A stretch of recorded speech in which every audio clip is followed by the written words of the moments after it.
Hey guys, it's Kirsty aka Cats and Camera, and today I'm doing my January wrap up. I'm feeling a little bit ill, so I'm sorry if you can get any of this nasally business going on down to you. I'm sorry. So in January I read 10 things, and 9 of those things were on my 50 books to read in 2019, so I've got a really good sort of jump onto that. And the other one was a book that I'd started last year and finished, so I think it's a pretty decent reading month. So first of all, I read I Was Born for This by Alice Oseman, and honestly, this is definitely my favourite Alice Oseman book. Out of the 3 books she's released, I enjoyed this one so much. I gave it 5 stars. Really good. Just, I loved the storyline, the whole fandom aspect thing. I've never been like a stan of anyone. I feel like I was sort of too old when that became a thing.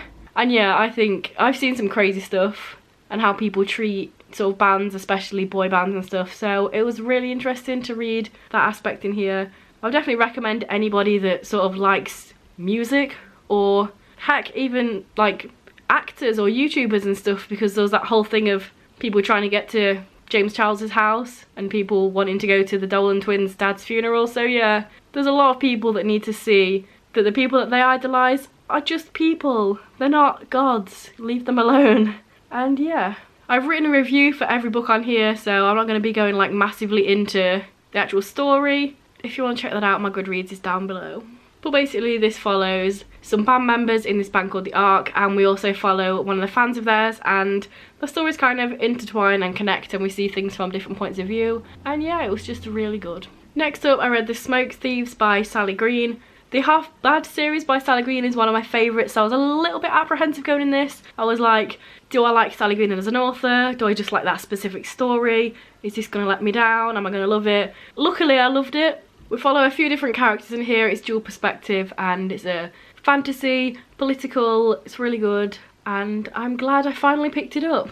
We have some badass females in here, a badass princess, and also a badass demon hunter. We have Edion, who is my child, and I love him. We also have a knight and a servant, so there's a lot of different people from a lot of different backgrounds, and again, kind of like the one I was just talking about, they all kind of collide at a certain point, and all the stories sort of mix together. And yeah, look at this, look at that, that's cool. Yep. Next, I read Volume 1 of Rat Queens, which is Satin Sorcery, and I really enjoyed this. It's definitely more adult than I realised. I didn't realise it was like rated M. There's a lot of bad language in here and drug use, and yeah, it's pretty adult, but it's really fun, and I love the artwork as well. Definitely want to carry on with this one. Really fun and bloody and full of sarcasm, and it's just, yeah, it's enjoyable. This is about an elf, a dwarf, a cleric, and a smidgen, and yeah, just pretty darn rad. Next, I finished At Swim 2 Boys by Jamie O'Neill. I read maybe a third of this last year, like in July or something stupid like that, and it just kind of got left to the wayside, but I finally picked it back up and finished it. This one was hard for me to sort of race on Goodreads. I gave it 3, but I enjoyed a lot of it, maybe 3.5, 3.75 if Goodreads had half and quarter stars, but they don't, so yeah. So basically this is set in Ireland, in Dublin, and it sort of centres around the Irish Revolution in 1916, which I did find really interesting because it's weird. In school, we never get taught about this, even though it was like the same sort of time of the World Wars and very relevant to sort of English and British and UK sort of history, but I literally knew nothing about this, so that aspect was really interesting. We also follow a bunch of characters in here. We have people that are more working class, we've got the sort of higher up people that are always just fannying about, having parties and stuff, and that was kind of where this fell short for me. I really enjoyed all of the sort of working class people, all of their lives and stuff, but I felt like all of the sort of upper class people were just really boring and made the story drag. I don't care, they're having another party, good for them, go away. I'm not interested. So yeah, that kind of sort of dragged a little bit. And yes, as the title suggests, there is this ongoing plot between 2 boys, Doyle and Jim. Doyle teaching Jim to swim, and then there's this whole thing about them sort of developing feelings for each other, but it's very much back burner and doesn't really develop until the last sort of 100 pages, maybe. And this is almost 650 pages, so it's definitely not like the main plot of the book. But along with them, we also have the storyline from McMurray, I think his name was. It was one of the sort of higher class people and his sort of journey about being into boys, but it was really, I wasn't really feeling it. I didn't really enjoy it because it was literally him being into boys, not men, and yeah, I wasn't really a fan of that. It felt like the book was trying to humanize him and give him, sorry if my face looks red, I just did a lot of coughing, but yeah, it felt like the book was trying to sort of make him into more of a, like a hero or a good protagonist towards the end, and I was like, no, I don't like him as a slimy bastard. Stop trying to make it alright for him to be a character in here. I wasn't a fan. So yeah, the good aspect, bad aspect. And I also remember saying at the beginning of this video that I wasn't going to go into the stories much, but I feel like I've been going on about this for a long time, so let's move on.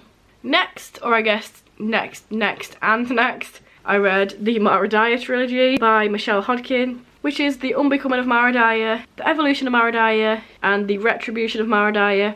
This series was kind of like, I had mixed feelings about it.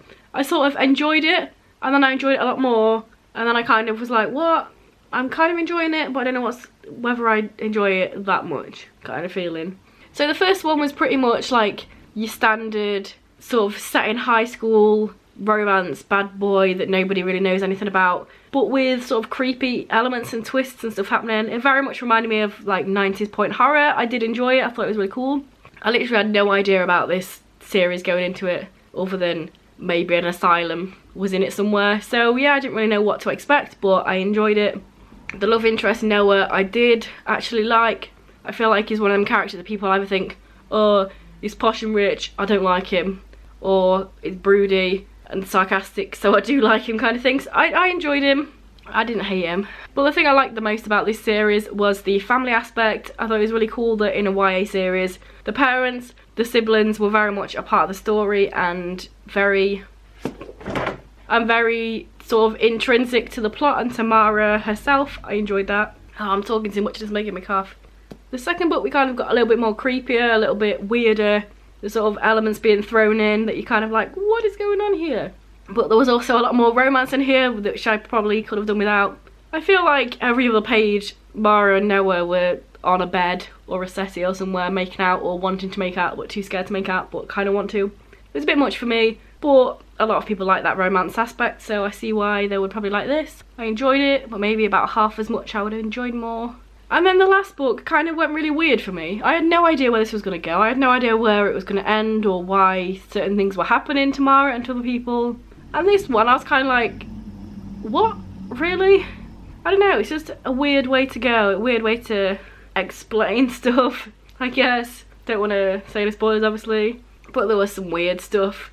And the explanations I wasn't really 100% satisfied with, I guess. It sort of made sense, but also sort of wasn't what I was looking for, but I also don't know what I was looking for. It was a bit weird, but that's the way she wanted to end a story, so who am I to say it was wrong? Whew. Okay, for real, I need to stop talking so much. Next, I read volume 6 and 7 of Deadly Class. When I picked this up and started reading it, I thought, you know what, I should have probably gone back and read the other ones, or at least the volume before this, because some stuff was going on. I was like, what the crap is going on? I could not remember. But I reread the first 3 volumes last time when I read 4 and 5 afterwards, and I didn't think to pick them up again to read 6. Probably should have.